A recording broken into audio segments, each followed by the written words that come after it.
आज के दौर में इंसान किस हद तक जा सकता है, ये शायद किसी को पता नहीं है, क्योंकि इंसान खुद नहीं जानता कि हम किस हद तक बढ़ सकते हैं। ये शायद आप भी जानते होंगे। कहते हैं ना, इंसान कुछ भी कर ले, लेकिन जो ईश्वर चाहेगा वही होगा, और होता भी है। हम लोग कुछ भी कर लें, लेकिन होता वही है जो ईश्वर चाहते हैं, भगवान चाहते हैं, अल्लाह चाहते हैं। और हमारे सामने ऐसा कई घटनाएं हो गई जो हम प्रूफ के साथ आपको बता सकते हैं। लेकिन इंसान कहता है कि मैं जो कर रहा हूं, मुझे जो चाहिए वही होना चाहिए। ऐसा कुछ भी नहीं होगा भैया, आपके मन मुताबिक ऐसा कुछ भी नहीं होगा। सिर्फ और सिर्फ ईश्वर जो चाहेंगे वही होगा। अब इतनी सारी बातें बता रहे हैं, अब मेन मुद्दे पर आपको आते हैं। मेन मुद्दा यह है, दरअसल आज के दौर में हर कोई अपना बच्चा पैदा करता है, लेकिन सब लोग यही चाहते हैं कि हमारा बेटा जन्म हो, बेटी ना हो। आखिर ऐसा क्यों है भैया? ये बहुत सारा सवाल समाज को है और पूरी दुनिया को है। लेकिन आज की इस वारदात में जो वारदात हम बताने वाले हैं, आप सुनेंगे तो कहेंगे कि वाह वारदात वाह। अभी तक ऐसी वारदात आपने शायद ही सुनी होगी, और जो मैं सुनाने जा रहा हूं। लेकिन इस वारदात को पूरा बताने से पहले हम अपने नए दर्शकों को पहले परिचय देते हैं। और नमस्कार, मैं हूं आपके साथ अमित कुमार। आप देख रहे हैं क्राइम कहानी। ये क्राइम कहानी बताकर मैं किसी को दुखी नहीं करना चाहता।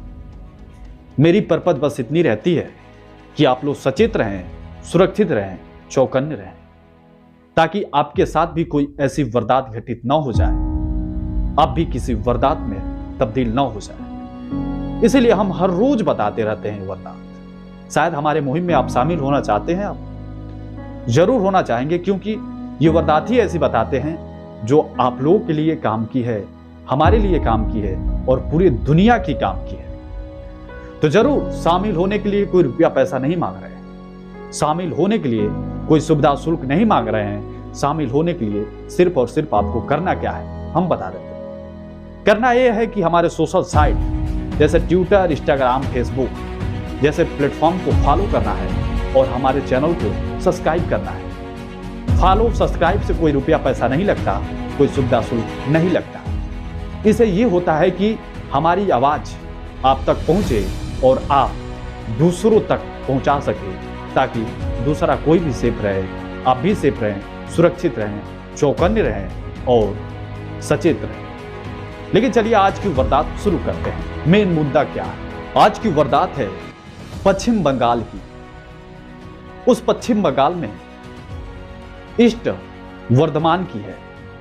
उस ईस्ट वर्धमान में कलना थाना क्षेत्र के बाजार इलाके में एक महिला रहती है।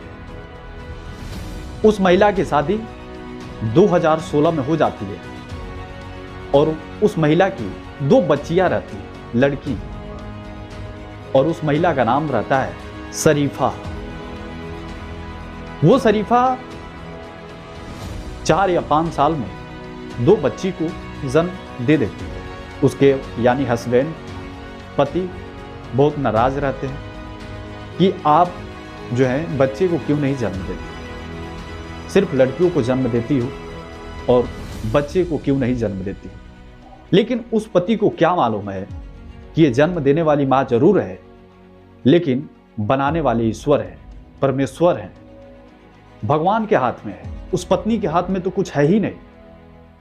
इंसान बच्चा जरूर पैदा कर सकता है, लेकिन बच्चे का डिसाइड नहीं कर सकता कि बच्चा कौन होगा, लड़की होगी या लड़का होगा। ये सिर्फ और सिर्फ भगवान के हाथ में है। फिर आते हैं हम लोग मुद्दे पर। फिर वो पति जो है, पति उस पत्नी को रोज प्रताड़ित करता था, मारता था, थोड़ा भी प्यार पत्नी से अपना नहीं करता था। एक दिन होता क्या है कि तीसरी बच्ची जन्म लेती है। जब तीसरी बच्ची जन्म लेती है तो उस पति को गुस्सा आ जाता है और उस पत्नी के प्राइवेट पार्ट में रॉड डाल देता है। आप समझ सकते हैं, इंसान के प्राइवेट पार्ट यानी उस लड़की के प्राइवेट पार्ट में रॉड डालना, ये कितनी बड़ा दरिंदगी है। उस पति को शायद ये नहीं मालूम है कि हमने जो किया है वही मिलेगा। ये ईश्वर का प्रकोप है। ये देने वाले ईश्वर ही होते हैं। हमारे हाथ में, हमारे पत्नी के हाथ में कुछ भी ऐसा नहीं है कि हमें बच्चे लाकर दे दे। उस पति को ऐसा कुछ नहीं मालूम होता है। अगर मालूम होता तो उस पत्नी को नहीं मारता, क्योंकि वो पत्नी का क्या गुनाह है बेचारी का, जो बच्चे को जन्म देती है। बच्चा में उसको क्या पता है हमारी पेट में लड़की है या लड़का है। लेकिन उस औरत के अपने पत्नी के पॉट में रॉड डालने के बाद वो पत्नी कैसे हो जाएगी शायद आप जान सकते हैं। खून से लथपथ हो जाती है। फिर लड़की के घर वालों को मालूम चलती है। फिर लड़की के घर वाले आते हैं और अपनी बच्ची को हॉस्पिटल में एडमिट कराते हैं।